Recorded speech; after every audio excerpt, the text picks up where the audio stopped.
What's up, everybody? Welcome to today's live training. I was inspired to cover this topic of creating a marketing plan for 2025 because this is something that I've been really focused on the past week or two in my own business.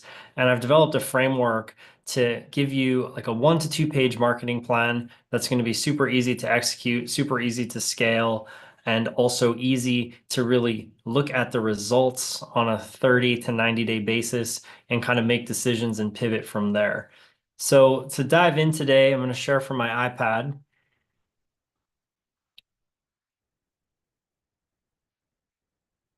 And basically, our hypothesis, just the overall theme, is that we need the right traffic, high level of relevancy. So that's like right place, right time, right person. We need some kind of opt-in or follower if you're on organic to build that connection.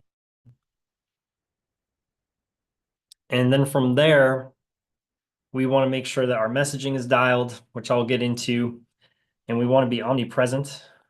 So we'll talk about how to work omnipresence and intimacy into your marketing. And ultimately, we want to drive people to our offer. So this is kind of like the core of all of it, right? Where we're getting the traffic, how we're positioning ourselves through relevancy, the actual opt-in process or follower process if we're on social media, how to be omnipresent and intimate, and then how to actually drive traffic to our offers. So really, there's two core funnels that I teach to make this method work. So for the core funnels, I have what's called an attention funnel. And this is basically like a PDF type opt-in.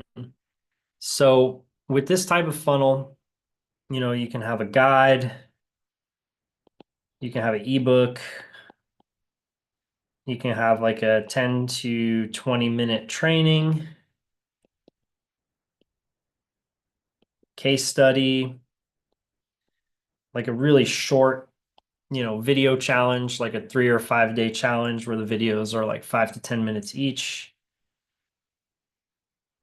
All of these will work wonderfully, just provided that you have your relevancy dialed in, your avatar dialed in, all of that good stuff.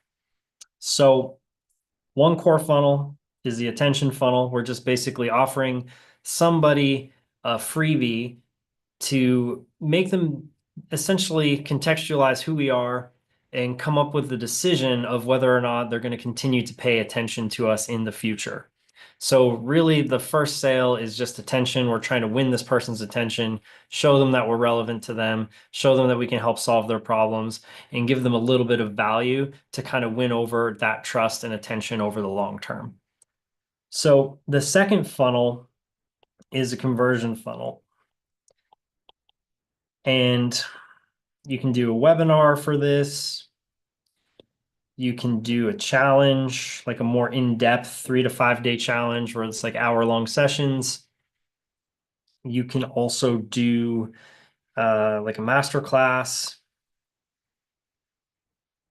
And if you're a little bit more advanced, like even a VSL could work for this. You can also do different live events, live streams, things of that nature, but these are kind of the core four that I would fit into an actual conversion funnel.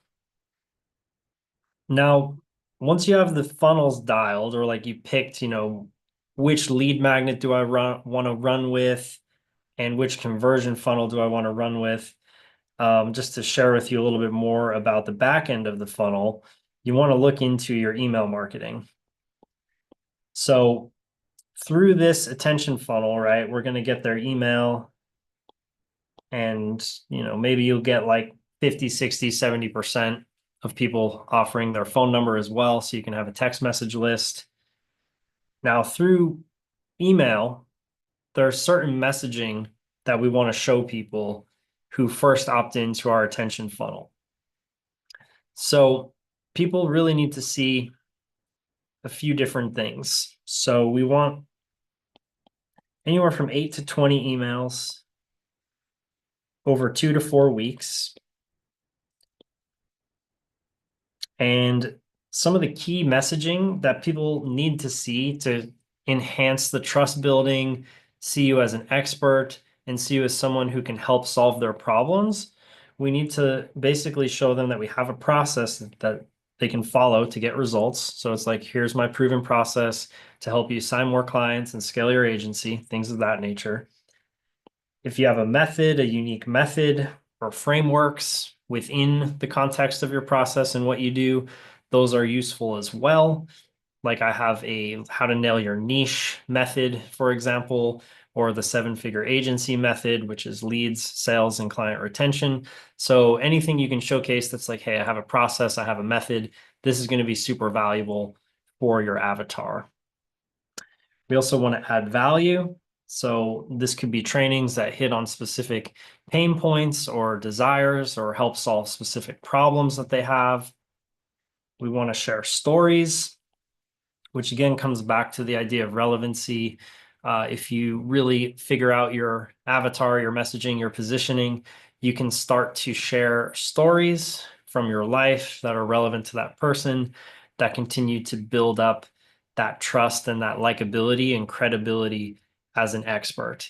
The other thing with stories is it engages a different part of our brain. So we're designed to really consume stories. We've done it for eons. So stories are something that's tried and true, and it actually engages the emotional center in our brain, which, people buy from emotions. So it's very good to share stories through your marketing, stories of your day to day, stories like, how I got a Comma Club award or how I helped a 7-figure business go from 2.5 to 5 million, or like stories of what's going on in my business right now, right? These are different examples of stories I could tell within my own business and my marketing.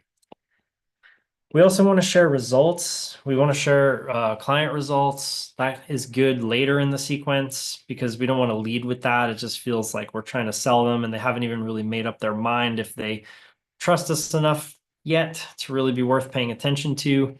So we really want to build up a lot of value before we start showcasing our client results. If you have any PR, any awards, any articles you've been published in, any articles you've published in like, Entrepreneur Magazine or Forbes or stuff like that, that is really valuable to share. It's a really good authority, credibility piece. Any podcasts you've been on, all of that type of stuff. And then in terms of like CTAs, really depends on what the next step in your funnel is. So for me, I would point people to my Facebook group and my social medias, or a CTA to the next funnel, which depending on whether or not you have it evergreen, you might do a live event every, 2 months, a webinar, something like that. That would be the time to include a CTA to the next funnel. So this is like super high level overview of the funnel itself and some of the messaging inside the funnel that I focus on. And in terms of the nuts and bolts, we have traffic. And with traffic, I really consider a few things. I consider, where's my key avatar hanging out and how can I most easily reach them? So with traffic, there's really, 5 types of traffic that you can decide whether or not you want to leverage. And depending on where you're at in your agency, this is going to make a big difference in your strategy. So if you're at the 6-figure level, you might want to consider paid ads. And I would pick like one platform to start, whether that's Meta or Google or LinkedIn, depending on where your avatar's hanging out and what your skill set is. Paid ads can be a great leverage strategy to fill your attention funnel and build an audience. We also have paid ads. We have organic.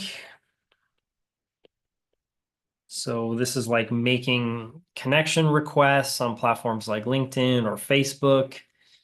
We have organic outreach, which is similar.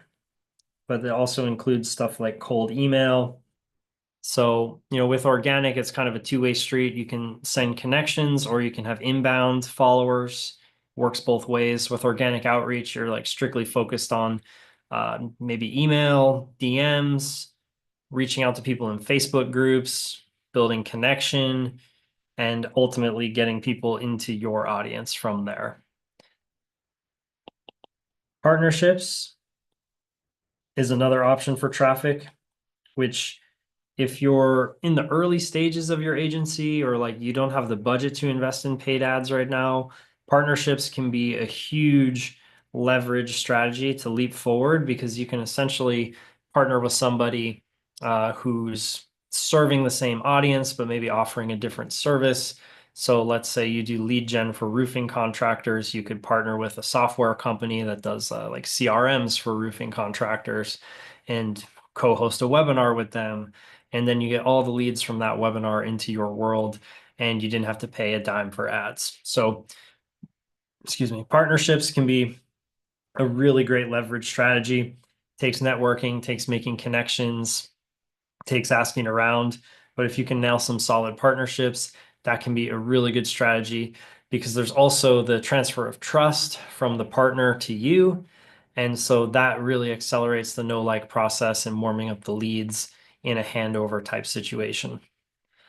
Another type of traffic is sponsorships, and this is one that I'm actually experimenting with right now. So when I look at my own funnel, I am currently doing sponsorships, organic, and organic outreach. So I would pick, 3 of these and be on multiple channels.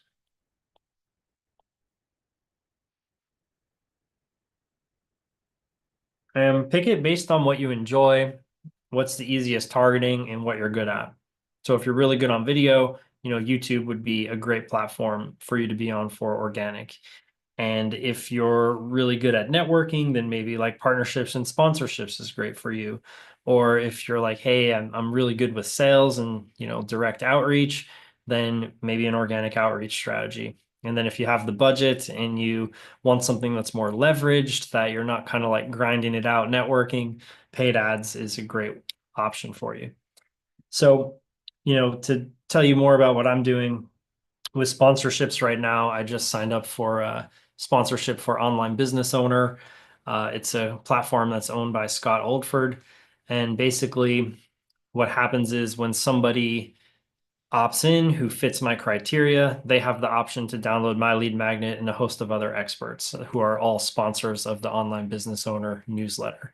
So, you can basically buy like a package of leads from different sources and be a sponsor and get a whole list of people that fit your niche criteria. With organic outreach, I'm big on that right now as I'm kind of revamping my coaching business.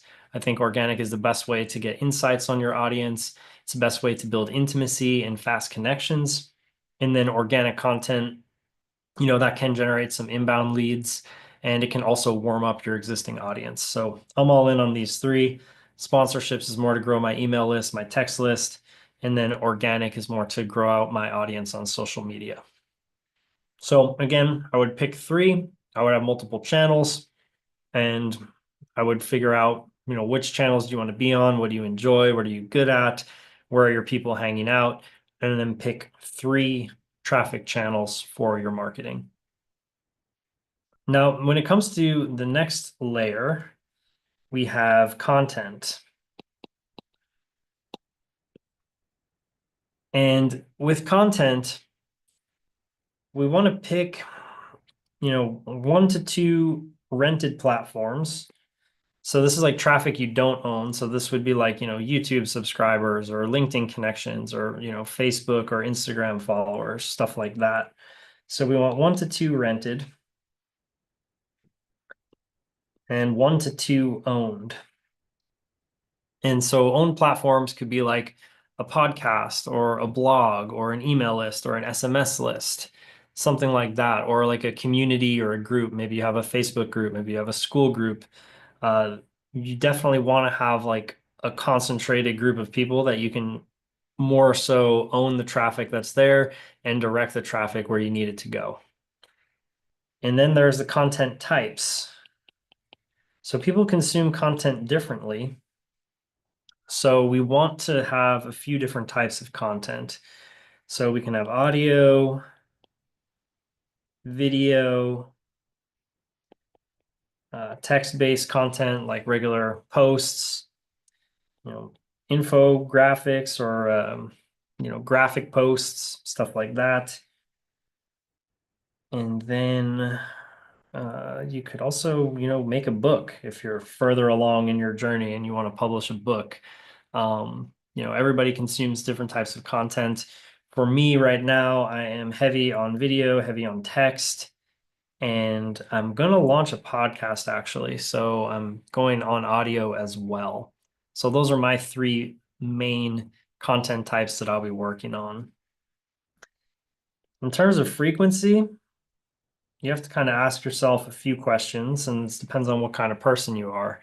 Like, do I want to go for absolute consistency, which is like, I'm a hustler, I'm going to have a content calendar, and I'm going to make sure that I post every single day, and I'm like absolutely consistent.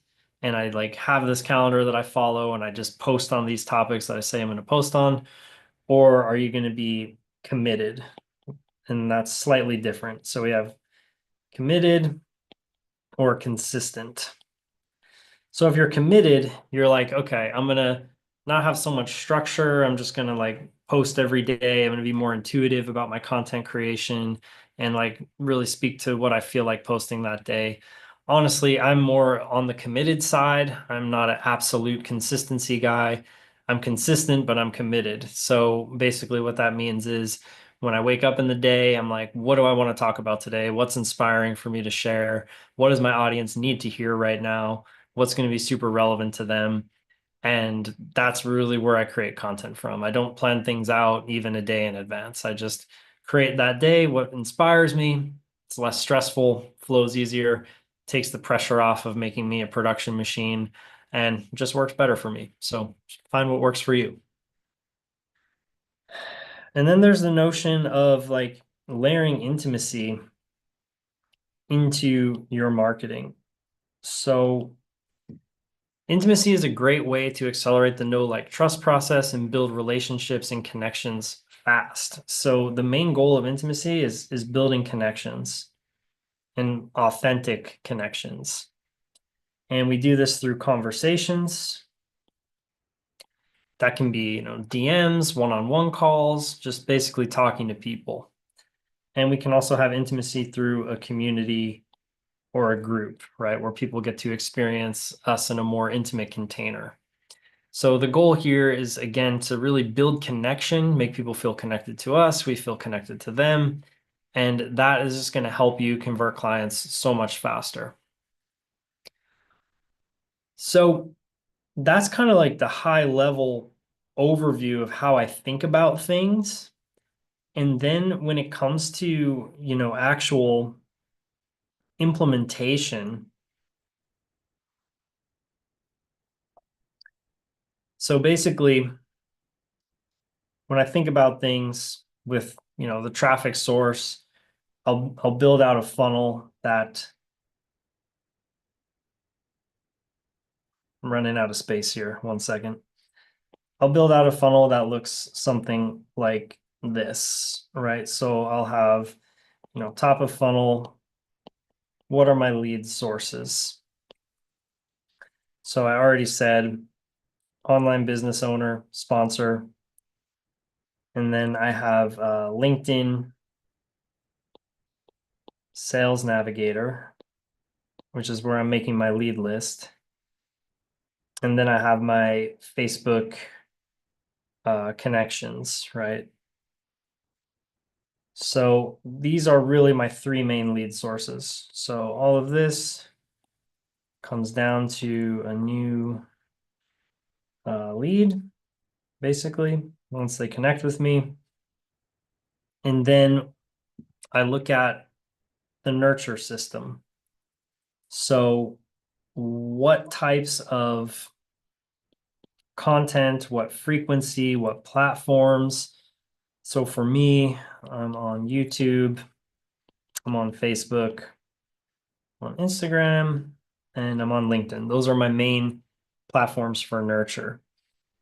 Then in terms of the actual content, I have email marketing, I have a Facebook group, I have a regular, posts, let's say text posts, lives, video, and that's kind of like my nurture cycle right now. I'm also about to layer in a podcast into this as well. And then from there, I have CTAs to the next step. And those CTAs are going to be to like a webinar or a masterclass every, 6 to 8 weeks. So I can drive the traffic on my email list, traffic on my Facebook group, the traffic on my text message list, my community to a webinar, and then I can invite people to apply to work with me. Or in your case, you might want to invite people to schedule a call. So this is kind of the high level overview of how I think about things. And to make it really simple, I just think about it based on like, what are my lead sources? How can I pick 3 of those traffic types and really work with those and get really dialed with them? What's my nurture process? How do I choose my content strategy based on what platforms my audience is hanging out on, what types of content I enjoy creating, and nurturing these people through that content and building more trust, building more rapport. And then how do I get people into the next funnel after the attention funnel, which is like a webinar or masterclass or something like that. So really simply, that's how I think about it. It's leads, it's nurture, it's conversions. It's just those 3 things. And then there's some little nuts and bolts in here as well.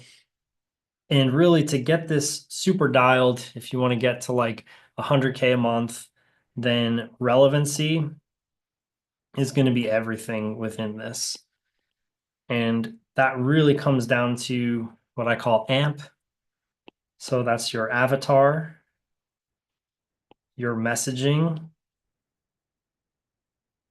and your positioning. And if you get these things right, if you get your avatar down, you get your messaging down, you get your positioning down, any funnel you build is going to be 1,000 times more effective, right? Because if you're speaking to the pain points of your exact avatar and you have a very narrow focus on who you're marketing to, that's also going to dictate what traffic sources you choose. It's going to dictate how you nurture them. And, your messaging and your positioning is going to be what makes this whole thing effective. So that's pretty much it for an overall view on the funnel itself. In terms of like the implementation, or rather like the checkpoints, I would say every like 30 and 90 days, kind of have a monthly and a quarterly evaluation on things. So look at like what's worked, what hasn't, what feels good, what do I enjoy, what doesn't. So if you're doing something that you're like, I don't really like this, it makes my business suck and I don't enjoy it, then maybe it's something you should stop doing. How do I feel?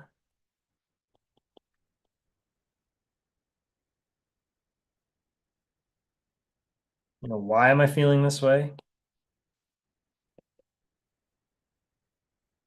What's aligned? What isn't?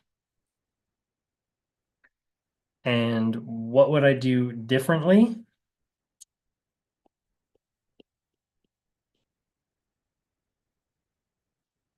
And what would the next level of me do? If you can answer those 10 questions, then that's going to help you really evaluate how your marketing is working, your level of enjoyability, because when you enjoy something, you're going to continue to do it. And it's also going to help you kind of come up with some new solutions to problems and bottlenecks that you have. So again, super high level kind of overview. I really look at leads, where are my lead sources? Where's my avatar hanging out? What funnel do I need to leverage to drive traffic to capture emails and build my list? That's the attention funnel that I mentioned at the beginning. And then how can I layer a conversion funnel on top of that? And the reason I keep these separate, right, is because there's going to be a nurture process that people have to go through to like warm up to you and really see you as an expert who can help them. And so if you're getting on calls with people too early in the process, especially if your offer is like more of a commodity, which, at this point for a lot of agencies like, lead gen, SEO, web design, there's so many people out there who are doing these things that if you can really nurture somebody, show them like why you're the best and why you're the best person to help them and get them to come to that realization. By the time you have a sales call with them, it's way better. The dynamic is totally different. You're not a commodity anymore. You can charge premium prices. You have a way higher quality sales call because let's face it, sales calls with cold leads totally suck. So that's why typically don't give people the option to book calls with me early in the process. And I don't advise that you do either with this type of funnel. And yeah, just the more time people are in your funnel, the warmer that they get, and the more productive the enrollment process will be. So, again, what are my lead sources? Here are my core funnels that I'm driving those lead sources into. And then, how do I get my back end nurture with my email marketing, my messaging, and my content strategy to nurture people? What frequency am I posting? How can I layer intimacy into my marketing? And how do I be just hyper relevant to the right person at the right time? And that's really how I think about things. So, again, to break down how I've painted the picture here, my top of funnel, online business owner sponsorship, LinkedIn sales navigator connections, and Facebook connections. I get a new lead. They're in the middle of funnel here, which is the nurture process. Have channels like Facebook, YouTube, Instagram, LinkedIn, my Facebook group. All of those are firing. I'm able to distribute the content through email, through SMS, and yeah, just get people more exposure to me, my ideas, how I do things, and build more trust in the market. And then at the bottom, we have convert, which is basically like a webinar or masterclass or challenge. It's way easier to market these types of events to a warm audience as well. Some people try to lead with webinars, and especially in the high ticket world, again, like the level of skepticism can be very high. And if somebody just watches like a single webinar with you who's never heard of you before, they might not be ready to buy right away. So getting on a call with them too soon could be a mistake. That's why I typically reserve webinars for like my middle of funnel warm audience. So anyways, hope that this is helpful for you guys. Hope that this gives you some insight into how you can build out a really simple marketing funnel for your business as well. And I would love to hear if you guys got some value out of this. Please comment below. What was your biggest takeaway? What are you going to implement into 2025 to help you ramp up your marketing, really simplify it, make it easy? I know this seems like a lot, but at the same time, when you break it down, like in this diagram here, it's ultra simple and it's just a matter of like, okay, what steps do I need to take each day to execute this? And actually, I'll speak to that for a second too. So once you model out the funnel, you break it down into like what's my daily actions. So, maybe I'm adding like 30 to 50 friends on Facebook and LinkedIn. And then for content, maybe I'm doing, 1 to 3 posts per day. And really, it's that simple, right? Like these are my daily actions. Like I have to add 30 to 50 people. I need to DM them and, just send an icebreaker, have a chat. And then I need to make content, maybe send some valuable content to some select people in the DMs. And then from there, it's like, okay, I need to do 6 to 8 weeks, like promote a webinar. And it's really that simple. So, anyways, guys, I hope that this has been super valuable for you. Biggest takeaways I want you to have are like, how can I model out my funnel? What traffic sources do I want to use? What types of content do I want to use? And what's going to be my conversion mechanism within this funnel? How am I driving traffic? How am I nurturing people? How am I converting my audience? What are the specific actions I need to take every single day? How do I make this as easy as possible? Right? And that's a great question to ask yourself. So again, hope you got a ton of value here. Comment below, let me know what your biggest takeaways are, what you're going to be doing in 2025. And if you want help creating a custom marketing plan for your marketing agency, comment game plan below. I'm going to help out the first 5 agency owners who reply with a free marketing strategy call. And if that appeals to you, if you want to dive into a method like this where you have everything mapped out in terms of who am I going after? Who's my avatar? What's my messaging? What's my positioning? Where am I going to find that person? How am I going to drive that traffic into my funnel, nurture them, and convert them into becoming a client? Would love to help you out with that. So if that is you, comment game plan below. I'll reach out. I'll follow up with you. We'll set up a time to chat. And I thank you so much for being here. And again, hope you got a ton of value from today's live session.